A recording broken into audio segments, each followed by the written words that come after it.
Welcome to Live Your Passion. I'm your host, Alex Stephen from Life Transforming Treasures. On Live Your Passion, our guests share their stories and challenges and how they embraced and overcame them. Hopefully, you can use some of their wisdoms to help you on your journey. I'm an author, a speaker, and a life transformation coach. You can go to my website, alexstephen.com, to get free resources and download your 7 keys to your dream lifestyle. Today, I have with me a special guest, Gayle Suzanne. Welcome, Gayle. Hi, Alex. How are you? Good, and I'll have you introduce yourself. Okay, my name is Gayle Suzanne, and I am as well a life coach, an author, and an inspirational speaker.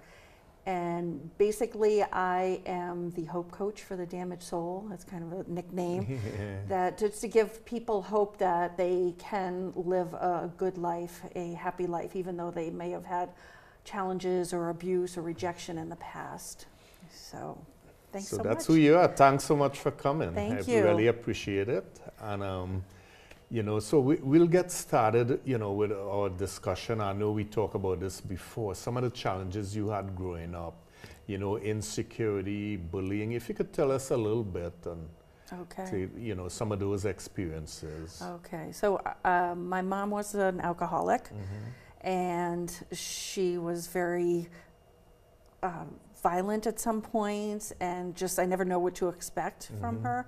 I was the youngest of 2 children in our family, and my mother had issues, and because of that, I was brought up with low self-esteem. She was very critical and judgmental, and it was difficult. We were pretty unsafe in our household. We never knew what to expect. So as I got a little bit older, I began getting bullied in school, bullied in the neighborhood. And as I got older and was bullied, my self-esteem went lower and lower. Yeah.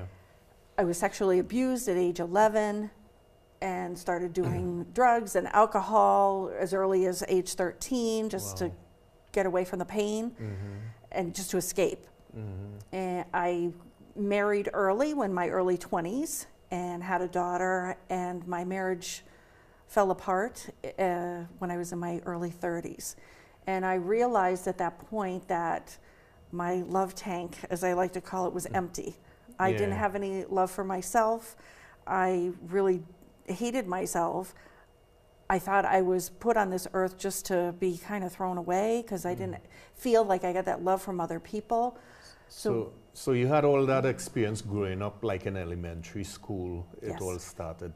So it was at home, with your mom, and then at school, people started bullying you because people feel that energy. They feel, that you don't have that self-confidence, and that's how they pick on you. Right. So how was that experience in school for you? How did it make you feel? Did you have friends or? I had 1 or 2 good friends. I felt a lot of shame. I felt that there was something wrong with me. Right. Why was I being picked out of all the kids in the school? Why was I being picked out, singled out to be made fun of and picked on? And I agree with you that I was a target almost. Yeah.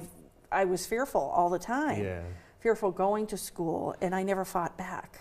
I never fought for myself. I never stood up for myself. I just took it because I felt that's kind of my purpose in life was to be kind of stepped on. So you told this to any one of your teachers or your friends or anybody at church? You talked to anybody about it? No, I didn't. You just kept it all inside? Yeah. So the fear grew greater and your Yes. self-esteem went lower? Yes. Yes. Yeah. Even though I did have a few friends, I wanted to be the popular girl, or I wanted to be the one that was never touched or never made fun of. Right. So you try to fit in, Yes. so to speak, to try and gain more friends. And so that's when you started experimenting with alcohol and drugs and all that. Yep. Did your parents ever know that you drank? No. Oh, they never knew. They did know I was bullied toward the end of my junior high school years, Yeah. and they moved me to another school. for high school, which was great. I had a clean slate. Okay. So I started high school, and then I just started drinking and doing drugs just to be in cool. with the crowd. Yeah. Yeah, to be in with the crowd. Starting at 13. Wasn't bad, terrible, but it was enough for me to numb my pain. Yeah, yeah. So you tried, instead of trying to get it, talking to somebody or getting it fixed or rectified, you tried to hide it, so to speak. Right. Yeah, with alcohol and drugs, which made it worse. It didn't correct it. So that was a bad experience. How you did in school with all this, with being bullied, with not having the love, so to speak, at home, and the, you know, from your mom, that sort of encouragement. How did you do in school? How did you perform? I always performed pretty well in school. You did good. Yes, Yeah. that was my outlet. I knew I was smart. The two things that I never let go of as far as who I am as a person was I knew I was smart and I knew I could be funny. So those were the two things that I knew about myself even from a young age that I never let go of, and I never said, oh, I'm not smart or not funny. Those two things I had you solid. kept on to that. Yeah. Oh, so that's good that you identified that and used that. Yeah, so going in junior high, it just got worse. Yes. And then high school. Yes. Yeah, so the bullying went on to high school too? No, the bullying actually stopped during high school, so it pretty much went from kindergarten to 8th grade. And then high school, I did find some great friends. Because you switched schools? Yeah. Okay. Yeah. So things changed for you. I mean, your experience got a little better, not being bullied. Right. Did things improve at home with your mom? No, so my parents divorced, when I was in about 14, 15. Yeah. So that was a rough period. Yeah, rough period. But my dad got custody of me, which was great. Oh, that was because back in the day, men didn't usually Yeah. get custody of their children, but he fought and he got custody, and I was very happy So he about was that. more stable, for lack of a better term? Oh, he was wonderful. Okay, Yeah. okay. Just a good, solid man. Okay. So things sort of improve, change in high school. Yes. Did you guys have to move, or was it? Nope, we No, stayed just in the right same there. house. Okay. We stayed in the same house. Yeah, so that's pretty rough. I mean, being abused and then being bullied, you know, trying to fit in, and then you go down lower, you know, by experimenting with drugs and alcohol. It doesn't make it any better. Right. And then you got married early. How was that? It was good. At first it was good. Yeah. But I believe from myself, I got married and I expected my husband to change everything in my life. I expected him to be my savior because I never really dealt with my mother's alcoholism. I never really understood how it impacted and affected me. So when my husband and I got divorced 10 years after we were married, I was alone and I was desperate for the love of a man or desperate for someone's love. And I was so fearful of being on my own. And I knew that I had a lot of things I needed to work out to be a healthy single parent, a healthy woman in her 30s. You had a, excuse me, you had a daughter at that time? Yes, she was 4. So you had, you were a single mom? Yep. So basically what I hear you saying, you were looking for someone outside of you to correct your situation. Right, right. And that didn't happen. I don't think it does. And I didn't even realize it. You didn't realize it at the time. But the thing is, you knew things had to get better. Things had to be better than this. Right. When you got divorced, that's when, you know, your thinking sort of changed. You had a shift. You could tell us about, you know, what are some of the experiences? Yeah. Well, when I first was divorced, I was very depressed and very hopeless, thinking, oh, no one's ever going to love me. I'm never going to be happy. That whole, you know, the whole mindset thing. And I stayed there for a while. Then I realized that other people have gotten divorced and split up and they are thriving and they have healthy relationships or they're fine by themselves. So I wanted to learn for myself how to be okay on my own. Right. Being a single person, having friends and not being isolated, but not having that need to have a husband or a man to completely take care of you. Yeah, exactly, complete you. Yeah. Yeah. And that's good that you came to that realization. So share with us some of the things you did at that point to change things in your life. Well, I think I needed to learn how to become healthy myself. Okay. So I listened to this preacher, Joyce Meyer. Oh, yeah. I love her. She's a Yeah. woman preacher, and she's meat and potatoes. She just says it like it is. Yeah. And there were a lot of things that she had said that made so much sense. And it was basically, my motto is love God, love myself, and love others. And what I had to look at was how I behaved in certain circumstances, and Right. how I looked at people, my expectations. Yeah. And one of the things that I had to start with was talking to myself in a loving way, rather than berating myself and always saying something negative and always demeaning who I was as a person. Yeah. I had to stop that, because I noticed that that's all I did. I would just criticize myself constantly, probably Yeah. because I had been criticized so much in the past. Yeah. I had to learn to set boundaries. I had to learn to have only people in my life that were supportive and encouraging, and not toxic and demeaning Yeah. and cruel to me. Right. So there were a lot of things that I had to take a look at and actually take action and change them. And I love what you said. And, you know, I learned things this way: GMO, love God, myself, and others. Yeah. And that's a good way to look at it, GMO. GMO, love Yeah, it. yeah. That's easy to remember. Yeah. I learned that way when I was in school, and Yeah. still do. So that's pretty good. That you know, Joyce Myers, you know, sort of made a shift for you. Right. So you started to read a lot of material, then listen to her. Yep, listen Yeah. to her tapes, Yeah. Start reading the Bible, even though Right. I don't understand a lot of it. Yeah. I just started with tiny little chapters, but Right. basically listening to her tapes and saying, you know, you have to watch what comes out of your mouth. Yeah. Good, bad, or indifferent. You have to become aware of these things in my attitude. And I was always focused on everybody else. Oh, if my mother didn't drink, I'd be happy. Oh, if this one didn't make Yeah. fun of me, I'd be happy. Oh, if my husband did this, Yeah. I'd be happy. And that's not, That's not how it works. no, Yeah. no. Yeah. So pretty good. Yeah, the thoughts and the words that we use make us, you know. So that's a great message that she has. And my mom had liked Joyce Myers a lot, so that's how I got to know her. I went home once and she's like, "You ever heard of Joyce Myers?" I said, "No." She said, "I look at her every day on television, and it made a difference in her life Yeah. too." So That's wonderful. so that's pretty good, you know, to see people out there. And that's why I tell people there are free resources out there. You know, if you don't want to buy the tapes or invest, but on YouTube, you know, on different channels, they have so much information that you could use to get yourself out of a rut or a different situation. You might pick up something that they say, and you picked up what she said, the words that you use, and you took that advice, and it made a difference for you.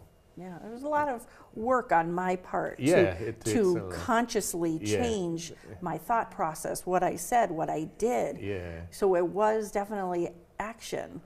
But Yeah. and sometimes, you know, with as far as getting rid of toxic people or detaching from them, that was hard because I had quite a few of them in my Yeah, life. lifetime, So a yeah. lot of times I ended up by myself, and I Yeah. had to learn to be okay Yeah. being by myself rather than being around someone who was And build a new circle. exactly Build a new exactly. circle. So that's what people had to hear. You know, you had to get rid of these, you know, toxic relationships. It takes time, it takes effort, and you know, some people will be mad at you. Why you stop talking to me? Why you don't hang out with me no more? But you had to fix yourself first before you could help others. Right. And that's what you did. You undertook that task. Right. And I commend you for that.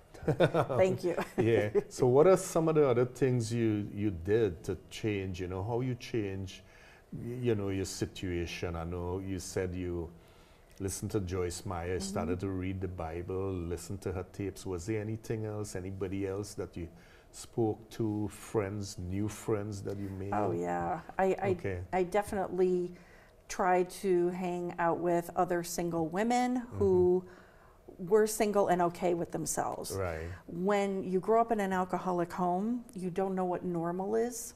Yeah. And I didn't know what normal is, and I wanted to have a normal life. Yeah. And normal, it's I know that's relative term. Yeah. But I wanted a healthy life. I wanted, so where I wasn't feeling guilty or bad about myself all the time.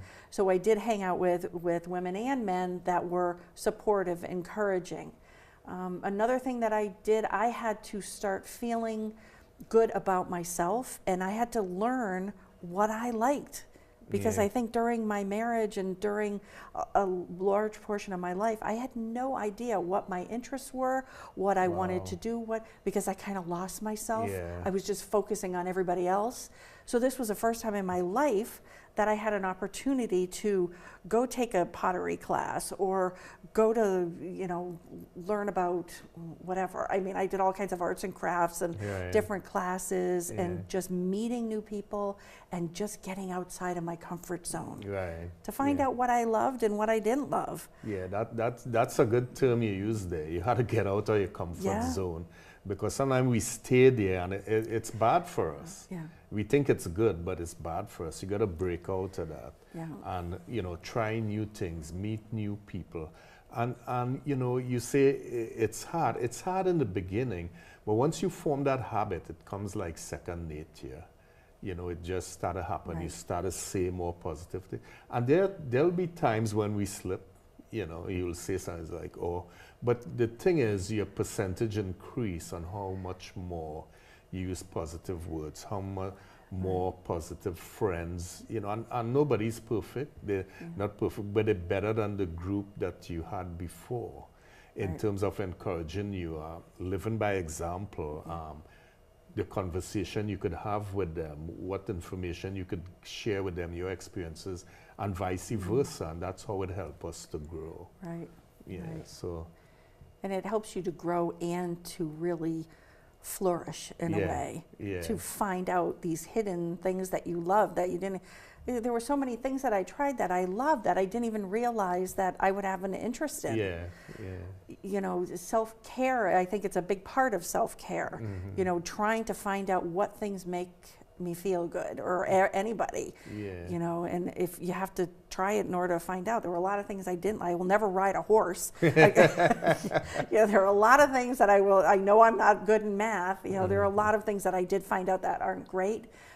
But I find myself transitioning to where, when all these new things were coming to me, or when I was seeking them out, rather, out of my comfort zone, I just found myself being more filled with more positive energy.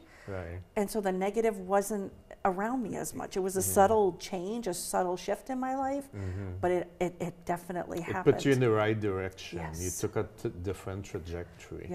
So one of the things I want to ask you, for the benefit of the audience, changing your circle out, getting rid of the toxic, bringing in more positive, more like-minded people.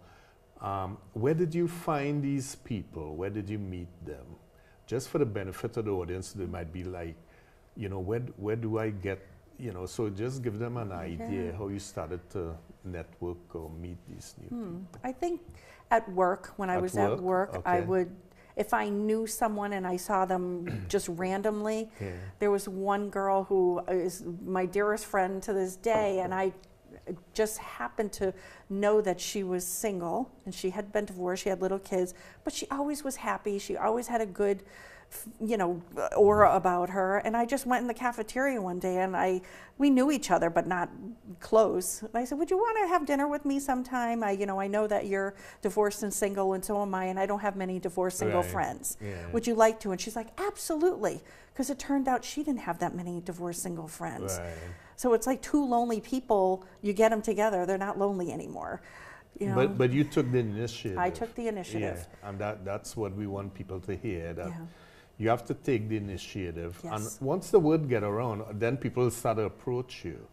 And it started to grow there. And having a group of like-minded people, mastermind, or even, socializing, it's pretty good. pretty Yeah. good. And I didn't get rid of, just to clarify, I guess, some of the people in my Yeah. life. You don't like say, oh, forget it, I'm never going to see you. Some Yeah. people, you might do that. But with me, I think I had to find more common ground. Like, for example, my mother and I really didn't see eye to eye.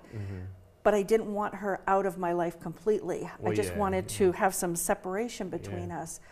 So one of the things I did was I tried to have discussions with her that wouldn't cause an argument, that wouldn't cause any kind of strife. So we talked about her cat and my cats, and we talked about the weather, and we talked about, simple things that didn't get us to a point where we would get into an argument. Yeah.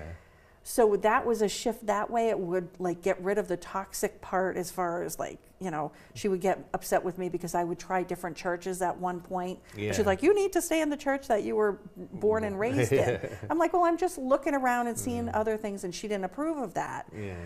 So rather than talking to her about that, I just didn't even bring it up anymore. But you So kept the dialogue going. we kept with something that was simple. Yeah. Yeah. So that's pretty good. That's pretty good. Yeah. What was some of the other things in terms of health-wise? You tried to change things. Health-wise, I joined a gym, I played racquetball, and I met people there, and they were a nice little group. Going for walks, meditating, listening to music. I mean, they're all simple things, but I Yeah. made time for them every single day. Yeah. Because I sensed that they made me feel it just made me feel better, made me feel calm to listen to certain music. One of the big things I did, I think for 2 years after my divorce, was I took a bath every single day. And I hadn't taken a bath since I was a little kid, but putting the music Relax, on, yeah. putting a candle on, just shutting the light, and just, taking 20 minutes for myself Yeah. was wonderful, because I never took time for myself. And that's a form of meditation. Yeah. That you're doing there. There are different forms, and with the music, the water, and you're just letting your mind empty itself and so that works. It works. You feel more energized after, and get a lot of thoughts and ideas that way too.